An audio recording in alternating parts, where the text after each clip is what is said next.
Hello race fans, my name is Taylor and welcome back to Above the Yellow Line. Right now you are on part 2 of Adam and I's video for this week.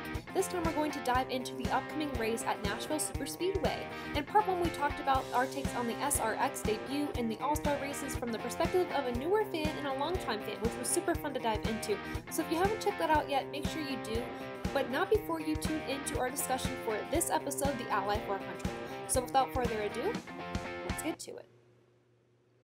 With our discussion of the SRX series and the All-Star races concluded, let's dive right into the Ally 400 at Nashville Superspeedway. And as all previews on Above the Yellow Line, we'll do track facts, driver stats, and our race winning picks. To begin, let's discuss some history about Nashville Superspeedway because I'm a little unfamiliar with it. I know you might be too. And NASCAR hasn't been there since 2011, a while ago. And because, I think this used to be a premier event on the schedule. Is that correct, Adam? Yeah, so when we used to go to Nashville was in June, and what this race would do is it would kick off a chain of events, which were all standalone events for 3 weeks in a row with the current day Xfinity Series and the Truck Series. They'd start off at Nashville, and they'd run to Kentucky, and then they'd go to the Milwaukee Mile before the Cup Series would go back together with those series down in Daytona for the old 4th of July weekend. This track was always fun to watch as a kid because you would get to see some oddball guys get to race in premier equipment. Like one guy off the top of my head, there was a guy whose name was Augie Vidovich. He would come and run like these 3 races every year. This, I think, is where Clint Boyer kind of got his start with RCR. When Harvick wasn't running the 21 car, Boyer would run the 21 at these events. So it was really cool to see like the young up and coming drivers. They would be able to, get their time to shine in the spotlight, or they would get to at least drive the car at some point during the weekend, either it'd be for practice and qualifying and then be a standby driver in case one of the Cup guys wasn't able to get to the track on time for the start of the race.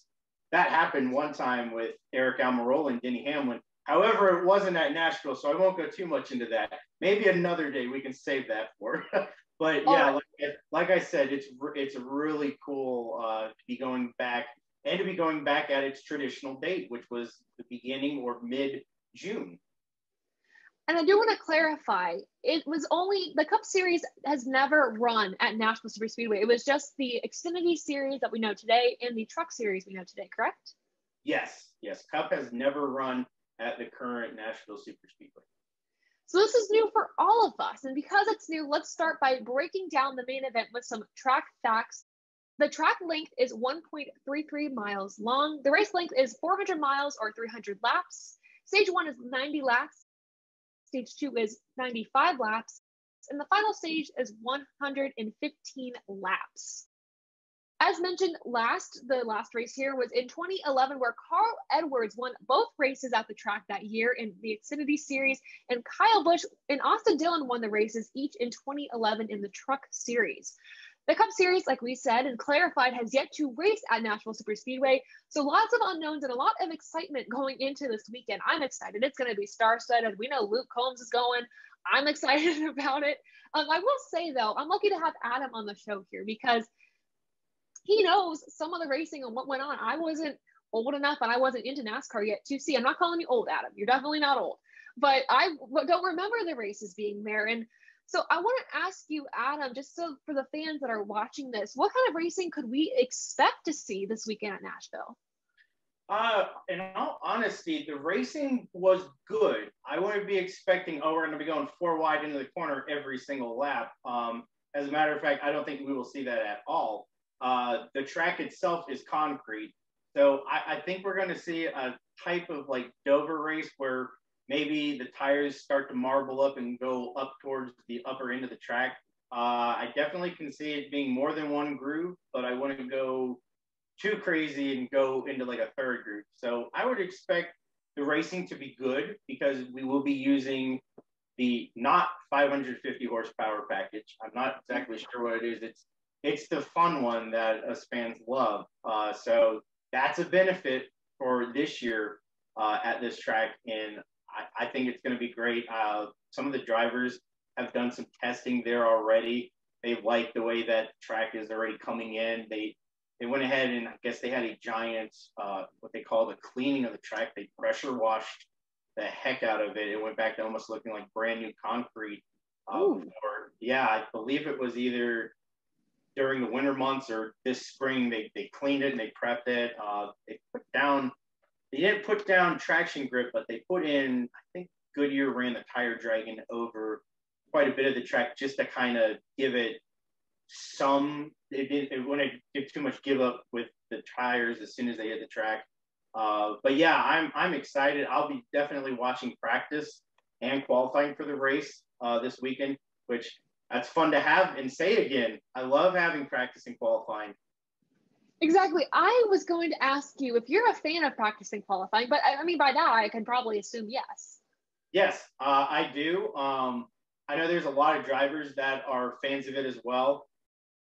I definitely am looking forward to that coming back in 2022, especially with the new car. I think it also it enhances the actual product for the fans. Like if you purchase a ticket, not only are you getting to see a race, but if you go to like the Xfinity race or the truck race, you'll get to see the Cup guys practice or qualify or both during that time frame that you purchase that ticket. So it's beneficial to everyone. That is true. I liked when I would go to Kentucky Speedway, which was my home track. I loved just being able to walk in during qualifying and practice and see. And one year I got hot passes from the Xfinity Series, gifted me and my family hot passes, which was pretty cool. And we got to go on the track during the practices. And it was my favorite thing in the world. The first practice and the only practice they have is this Saturday at 2:05 p.m. is what they say on the NASCAR app. And the qualifying will be that Sunday before the race at 11:05 in the morning. So make sure you watch out for those. I also want to ask Adam, since you have some pretty good memory on these races here, do you have any favorite moments from any Nashville race, either maybe even both Xfinity and Truck Series? Yeah, I actually do. The trucks, it was one of the first truck races I watched as a kid. It was 2003 edition. I'm not entirely sure who won it, but I just remember watching the race itself, and being like, oh, that's cool. It's a truck. You know what? I think it was 2004. Carl Edwards, they won it. It was a concrete track, or it was during this stretch that Carl Edwards had won a race, but I do remember Nashville being one of the first truck races I personally watched. And for Xfinity, I go back to 2009. Kyle Busch stunk up the show. Everybody loves that. But the biggest thing that stood out in my mind was during his victory lane celebration at Nashville. You get a really beautiful Gibson guitar, which at the time was custom painted by Sam Bass. And Kyle took the trophy. I don't even know if he took a picture with it before he smashed it. He took it, threw it up in the air, smashed it like a rock star. It was quite the sight to see. Well, maybe this weekend he'll get the guitar and he'll keep it. He'll keep it in pristine condition. But talking about the drivers, at this point in the show, we mentioned there's practice and qualifying, mentioned the times. I usually present the lineup because with the COVID restrictions and everything, we usually automate it with a calculation. But luckily, we don't have to do that this week. We get to actually have the drivers do their best at the track and line up according to that, which I'm very excited about. But I do want to mention some drivers that are pulling double duty this weekend. So in the Xfinity Series, we have Tyler Reddick in the 31 for Jordan Anderson. And then Kyle Busch, no surprise there, racing for Joe Gibbs Racing in the Xfinity Series in the 54. And then in the Truck Series, here's something I'm very excited about. William Byron. That's not a name we've heard with the Truck Series since, I believe, 2016 was the last time he was in a truck. So he'll be racing for Rackley WAR in the 27. I got to ask you, Adam, is that shocking, surprising? Are you excited to see William Byron back in a truck? Yeah, it doesn't entirely shock me, but it does. It's funny. It's one of those, that's a name I wouldn't expect to run the truck race, maybe the Xfinity race. But then again, the seats are very limited right now in Xfinity, and with even with qualifying, the field is pretty much full. So I think the best opportunity for William to get some extra track time would have to be the trucks. So I'm excited to see what he can do in the old number 27. I'm excited to see him dust off his boots a little bit. And I think I was more surprised because he's a driver that we usually don't see pull double duty. I don't think we've ever seen that before for him. And I'm also a little surprised that not as many drivers are taking that opportunity. But as Adam mentioned, the fields are kind of stacked this time. So, and they'll be able to qualify their way into the field if they don't have a charter, which is nice to see. So I'm excited to see that. And speaking of drivers pulling double duty, let's get some of these lining up the odds in there. We're going to talk about kind of the odds, and they're a little weird this time because, like we mentioned many times in this segment so far, there was no Cup Series driving at Nashville Superspeedway. We have some of the odds, though, from the Xfinity and the truck side of things. So here's what I can say. Up on your screen now are driver averages according to driveraverages.com. For those who raced in the Xfinity Series, Kevin Harvick having the best average finish of all these guys, followed by Austin Dillon and Denny Hamlin. And now up on your screen is a list of the truck series data I have for you all with those Cup drivers that ran there in the past, with Kyle Busch having the best average finish, followed by Harvick and Dillon. No surprise for me that Kyle Busch has the best average finish in the truck series. Adam, from what you can recall, how did these Cup regulars, how did they do on the track before when they raced in those series? I think that the cast of characters, I think they'll be right up at the front. It seems to be last time we were at Nashville with any series, those drivers are now the top contenders in the Cup Series. So I expect Kyle Busch, obviously, think he'll be a factor. I think Brad Keselowski will be a factor. Matter of fact, I vividly remember him winning that race as well, like his first win for Junior Motorsports. So I expect the usual guys will be up there. Austin Dillon seems like RCR has gotten whatever they're doing. They're firing on all cylinders. They're consistently running up towards the front of the field. I think a lot of guys who traditionally are good on concrete surfaces like at Dover or something that's just new because they don't know what they don't know. So I think Tyler Reddick also will be right up there.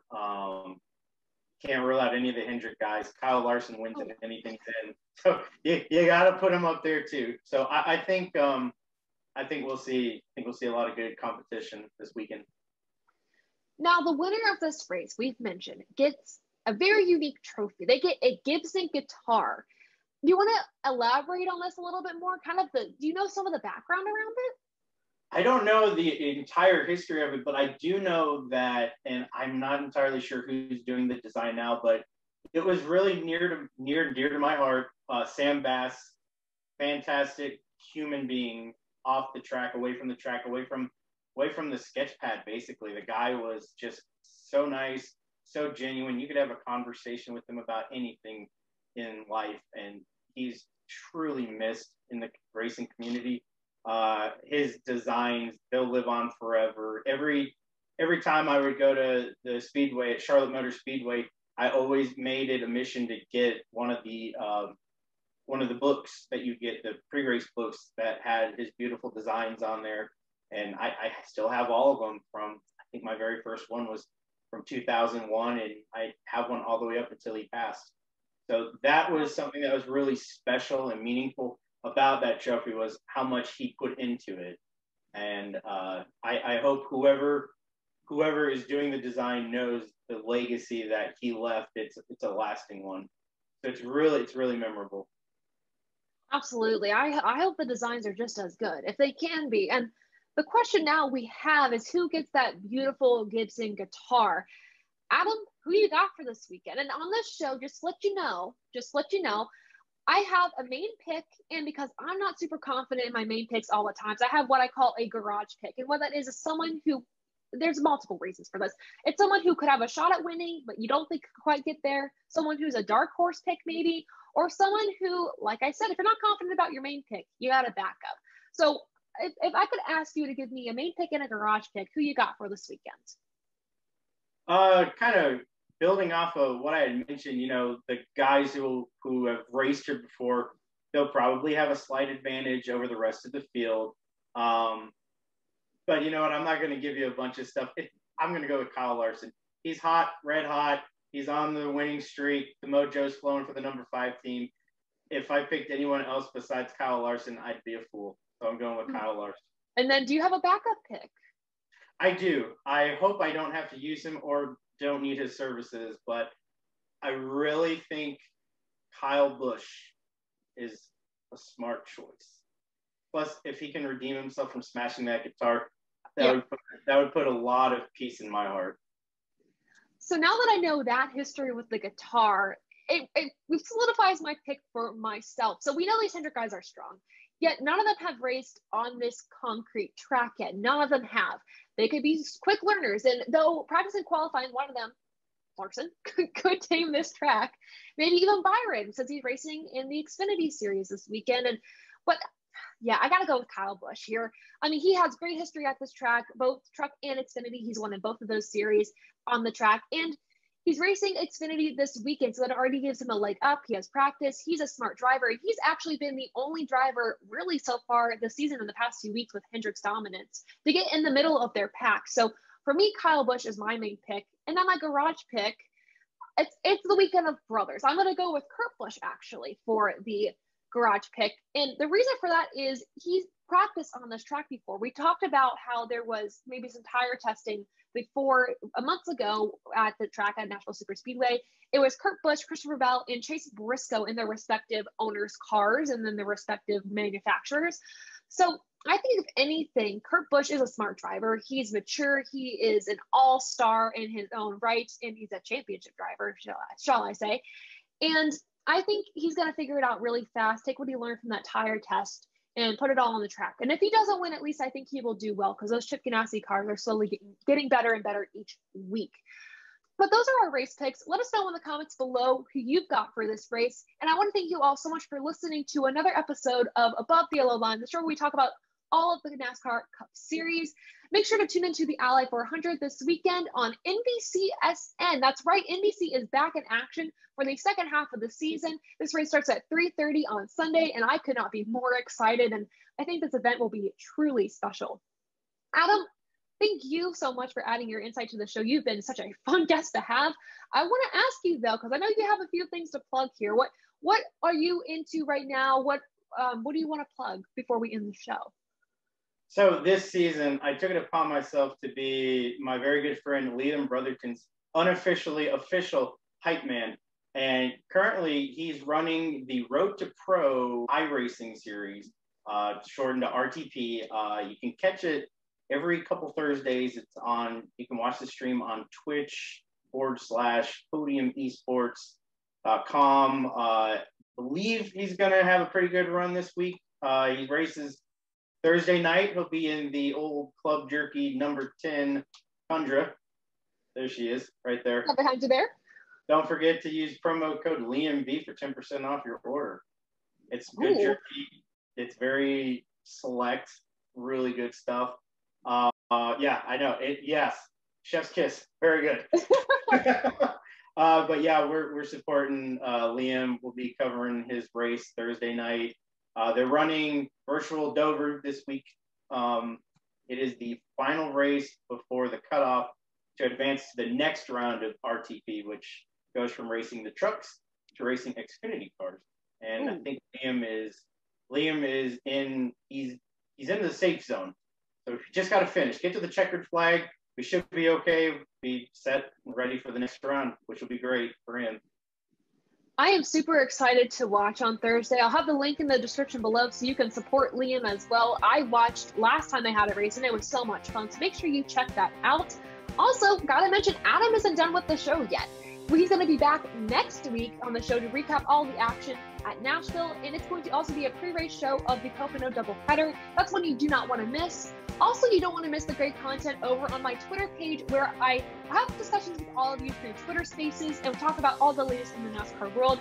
I also ask fan questions that you can chime in on. As you know from part 1 of this podcast, I mentioned some of your comments, and I thank you all so much for having those in there.